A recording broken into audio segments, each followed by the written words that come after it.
the study by Noor Hayati Mohammed Noor et al., titled, quote, Preparations and characterizations of dutasteride-loaded nanostructured lipid carriers coated with stearic acid chitosan oligomer for topical delivery, unquote, delves into the realm of pharmacological advancements in treating androgenetic alopecia, commonly known as male pattern baldness. This condition, affecting a significant portion of men, has long been a focus of therapeutic interventions, with now dutasteride being a prominent player, at least in this specific study, due to its potential in promoting hair growth.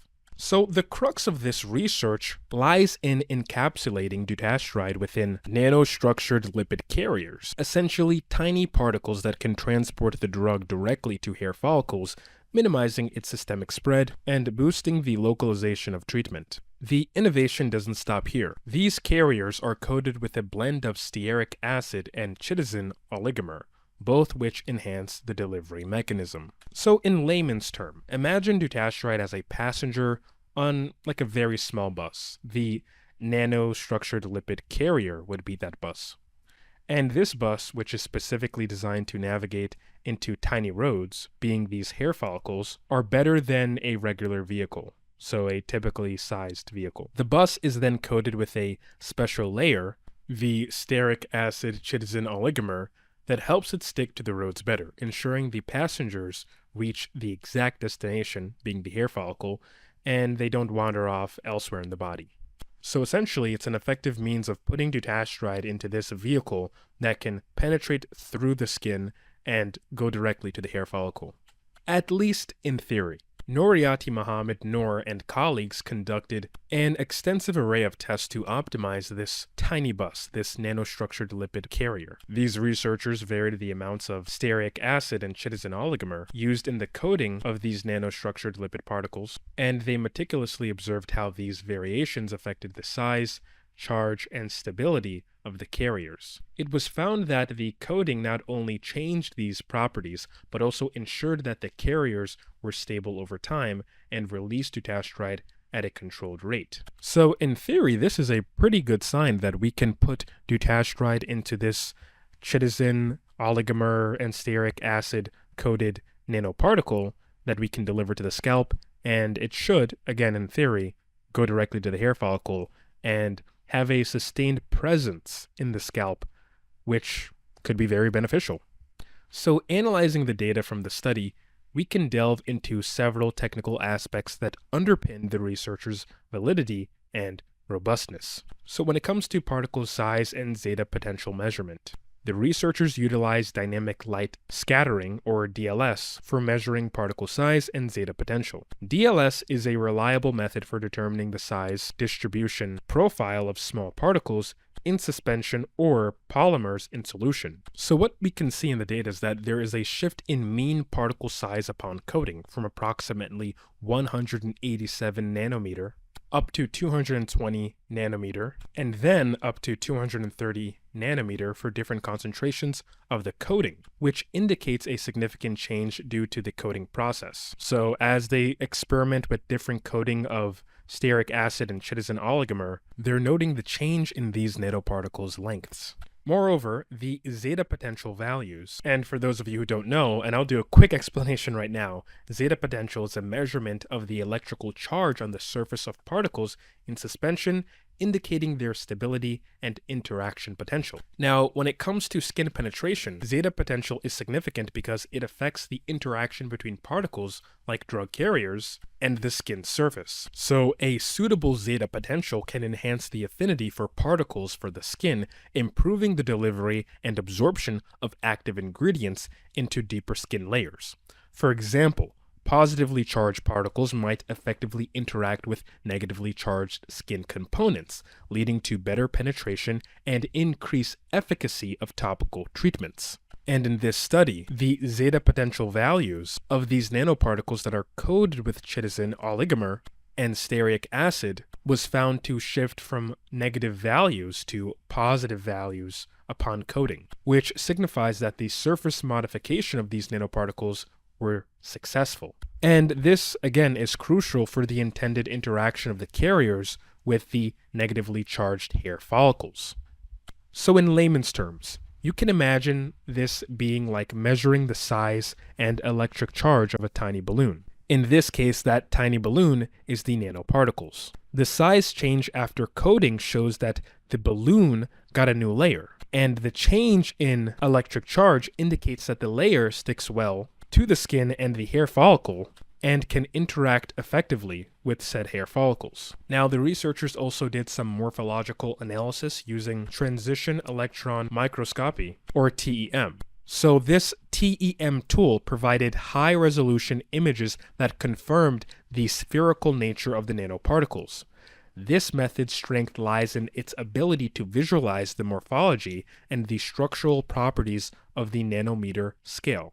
Observing spherical shapes is vital as it can influence the biodistribution, cellular uptake, and overall effectiveness of nanoparticles. So you can imagine this being comparable to taking ultra close-up photos of tiny balloons to see their shape. The study confirmed that they are indeed round, which is important for how they travel and work in the body. They have to be round. The more round they are, the better they perform. Now here comes the challenging part, trying to put dutasteride, this big molecular weight, inside of these tiny molecules. So the researchers found that they had a high entrapment rate of 97.8% and consistent drug loading at 3.49%. And these are indicative of the effectiveness of the preparation method and the stability of the nanolipid carriers. Now, these methods are crucial for evaluating the capacity of the nanocarriers to hold and deliver the therapeutic agent effectively. So once again, for a clearer explanation, you can imagine filling balloons with a special gas. In this case, the balloon is the nanoparticle, and the drug is dutasteride. A high entrapment efficacy means that the balloons are holding on to the gas really well, and the consistent drug loading means that each balloon has a similar amount of gas. So in this case, just change the word balloon for the special coated nanoparticles and the word special gas or gas for dutasteride, the drug in question. The stability of the nanoparticle lipid carriers at different temperatures is a critical aspect, especially for real-world applications.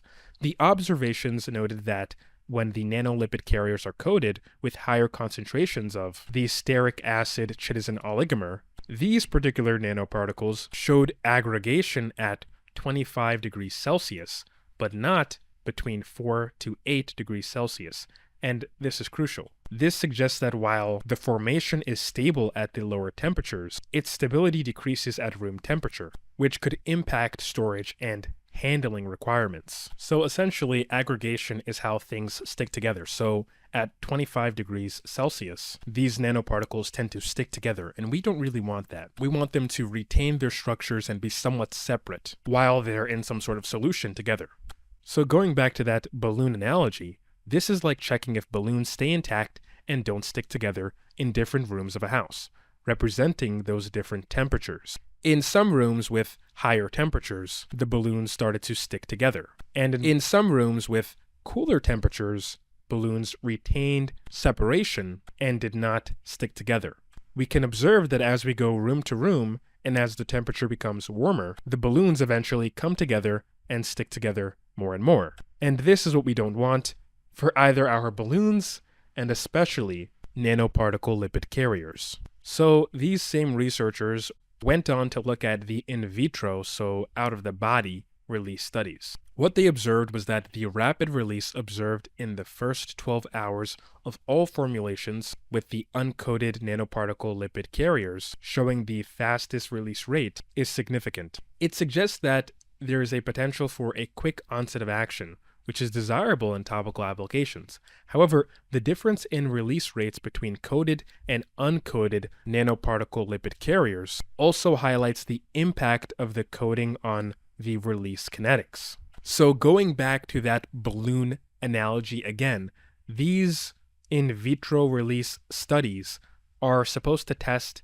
how quickly the gas is released from the balloons. And here it is observed that the gas comes out faster from the balloons without that special extra layer, which could mean for quicker action when used, but also it could affect its stability.